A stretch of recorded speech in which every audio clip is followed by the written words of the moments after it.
ऐसे क्या देख रही है मेरी तरफ, जैसे पहले कभी देखा ही ना हो?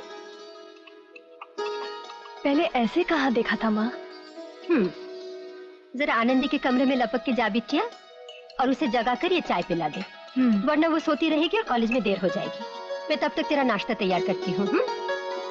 कपिल डार्लिंग, मेरा प्यार तेरे सिक्सर की तरह फेंस पार कर चुका है। ओ माय डार्लिंग केडी, तेरी मुस्कुराहट के इन स्विंगर ने मुझे क्लीन बोल्ड कर दिया है। कपिल, ये नींद में कपिल देव क्या कर रही थी? ये सपनों की बातें हैं स्वाति। थैंक्स। तुम सपने देखती हो? अच्छा तो ये बताओ, क्रिकेट में वो क्या है जो है भी और नहीं भी? नहीं मालूम। नो बॉल यार। ओह। क्या न्यूज़ है डैडी? बहुत इंटरेस्टिंग न्यूज़ है बेटे। क्या है? न्यूज़ ये कि नर्स शारदा आज से काम पर नहीं जाएंगी। क्या करे, नर्स शारदा की ड्यूटी अब बदल गई है। इसे रहने दीजिए, गरम टोस्ट लीजिए, ये ठंडा हो गया है। अच्छा तो एक पहेली बुझिए मम्मी डैडी। पानी से जन्मा है, खुशकी पे पनपा है, पानी में डालो तो गायब हो जाता है। ये क्या पहेली हुई? नमक मम्मी, नमक, जो आप इस दही वड़े में डालना भूल गई हैं। बिल्कुल भूल गई। अंकल, मैं आपको कह रही थी अंकल। ओह, क्या आनंदी तुम्हारी मम्मी को आंटी पुकारती है? सुनो, आज से तुम्हारी मम्मी आनंदी की मम्मी हैं और आनंदी के डैडी तुम्हारे डैडी भी हैं। डैडी बोलो। उसकी तो मुझे प्रैक्टिस करनी पड़ेगी। अच्छा, मैं अब चलती हूँ। चलती हूँ? कहाँ? अपने घर। मैं आती जाती रहूंगी और संडेज को तो पूरा दिन ही बिताने आया करूंगी। वैसी। चलो आनंदी, तुम भी अपना सामान पैक कर लो। क्यों? ये कहाँ जा रही है? जहाँ तुम जा रही हो। अगर एक बेटी इस घर में नहीं रह सकती है, तो क्या दूसरी बेटी इस घर में रह सकती है? और फिर तुम तो बड़ी बेटी हो और तुम्हें हमेशा थोड़ी इस घर में रहना है। जब भेजूंगा तो खूब धूमधाम के साथ भेजूंगा, लाड़ प्यार के साथ भेजूंगा इस घर से, लेकिन उस वक्त तक नहीं भेजूंगा जब तक तुम्हारा मेडिसिन का कोर्स पूरा नहीं हो जाता। हाँ स्वाति, तुम्हारे दाखिले के लिए एक अच्छे मेडिकल इंस्टीट्यूशन में कोशिश कर रहा हूँ। Very good. कहा तो ये था कि कोई अपने बाप के बारे में बात निकाले तो तुम बारूद की तरह फक से दब जाती थी, और आज कॉन्ग्रेट्स। क्या कॉन्ग्रेट्स? 6 साल तक मेडिसिन पढ़नी होगी मुझे। आनंदी साइंस में कमजोर है ना, इसलिए डैडी मुझे डॉक्टर बनाना चाहते हैं। आनंदी यानी तुम्हारी बहन? हाँ, मेरी बहन। हाँ। उसे पढ़ाई का नहीं, बस पहेली बुझाने का जुनून है। जरा सा मुंह खोलती है तो पहेलियों की झड़ी लग जाती है। जब हम और तुम आमने सामने खड़े हों तो मैं तुम्हारा देख सकती हूँ और मेरा तुम, लेकिन मैं खुद अपना नहीं देख सकती और ना अपना तुम। बोलो क्या? क्या क्या क्या? मैं तुम्हारा देख सकता हूँ और तुम मेरा? हाँ, लेकिन मैं खुद अपना नहीं देख सकती और ना तो तुम अपना देख सकते हो। बुझो क्या? मुझे नहीं मालूम। अपना अपना चेहरा बुद्धू।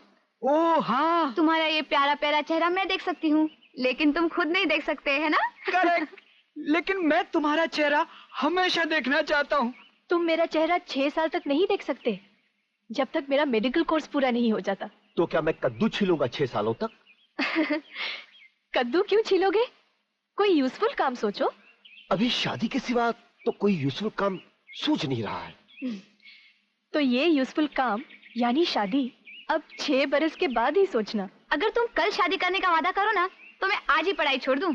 शादी तो मैं कल की जगह आज कर लूं, मगर वो मेरा बाप है ना, वो चिरंजी लाल गोवर्धन प्रसाद रोकड़िया, वो दिन रात एजुकेशन और संध्या का जाप करता रहता है। क्या? हाँ। संध्या? ये कौन है? मुझे नहीं मालूम। ओह आई सी। तुम मेरी एक बात कान खोलकर सुनो। हाँ बोलो। खोलो कान। हाँ? तुम्हें ना तो किसी एजुकेशन की जरूरत है और ना किसी संध्या की।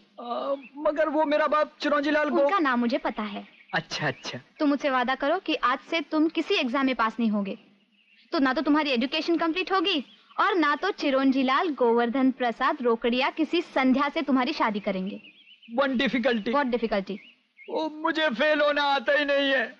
What are you talking, man? क्या महिवाल रांझा या मजनू को मरने की प्रैक्टिस थी कि वो मर गए? प्यार में लोग जान भी दे सकते हैं, और तुम एक सड़े हुए बीएससी के एग्जाम में फेल नहीं हो सकते। Shame on you. ठीक है, जल्दी से एक पहेली पूछो। फिर पहेली? बोलो।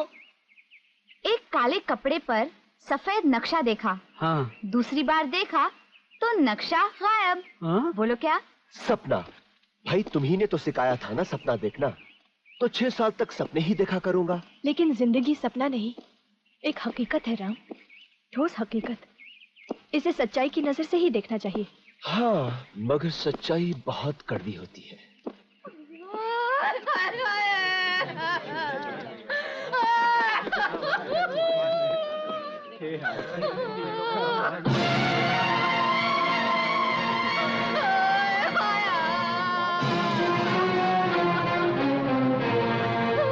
आपका नाम स्वाति है? हाँ। लक्ष्मी जी मरने से पहले ये खत आपके नाम लिख गई थी। डियर स्वाति, अपनी की हुई तमाम तकरीरें भूल जाओ। समाज को दिल दुखाने के 1000 तरीके आते हैं। उसे हमदर्दी के शब्द भी काली की तरह बकना आता है। सब हमदर्दी के बहाने आए और मुझे कीचड़ में गाड़ कर चले गए। मेरे लिए तो सांस लेना भी मुश्किल हो गया।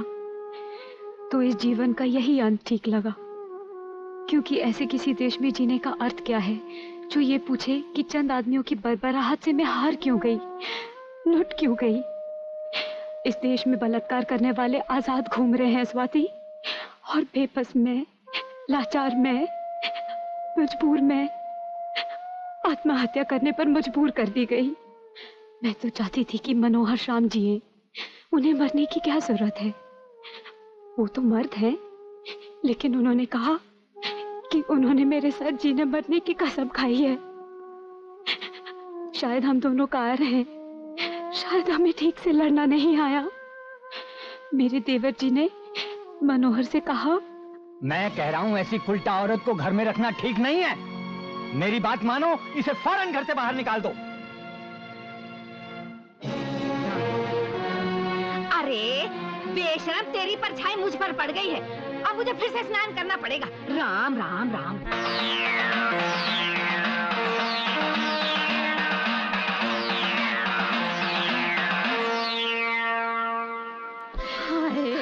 मुझे छोड़ के चली गई। अरे मेरी मक्कारी क्यों करती हो शांति ताई? लक्ष्मी के कातिलों के फहरिस्त में तुम्हारा नाम भी लिखा हुआ है। होश में आ लड़की। छोड़ दे चाची को। इस लड़की को। तो तुम गिरीश हो, नीच। एक तो उस बेचारी को मार डाला, ऊपर से झूठे आंसू बहाते हो। मैं तुम्हें नहीं छोड़ूंगी। स्वाति, छोड़ दो इस कमीने को। तुम अपना खून क्यों जलाती हो स्वाति? जाने दो इसे। कभी नहीं। ये लोग मेरी लक्ष्मी के कातिल हैं। मैं इन्हें सजा दिलवाए बिना चैन का सांस नहीं लूंगी। इंस्पेक्टर साहब, ये खत पढ़िए, प्लीज पढ़िए। इसमें लक्ष्मी ने खास तौर पर लिखा है, उसके कातिल ये गिरीश और ये शांति ताई है। इन दोनों ने आत्महत्या नहीं की सर। अरेस्ट कीजिए इन्हें, अरेस्ट कीजिए। चलो चलो हटो यहाँ से।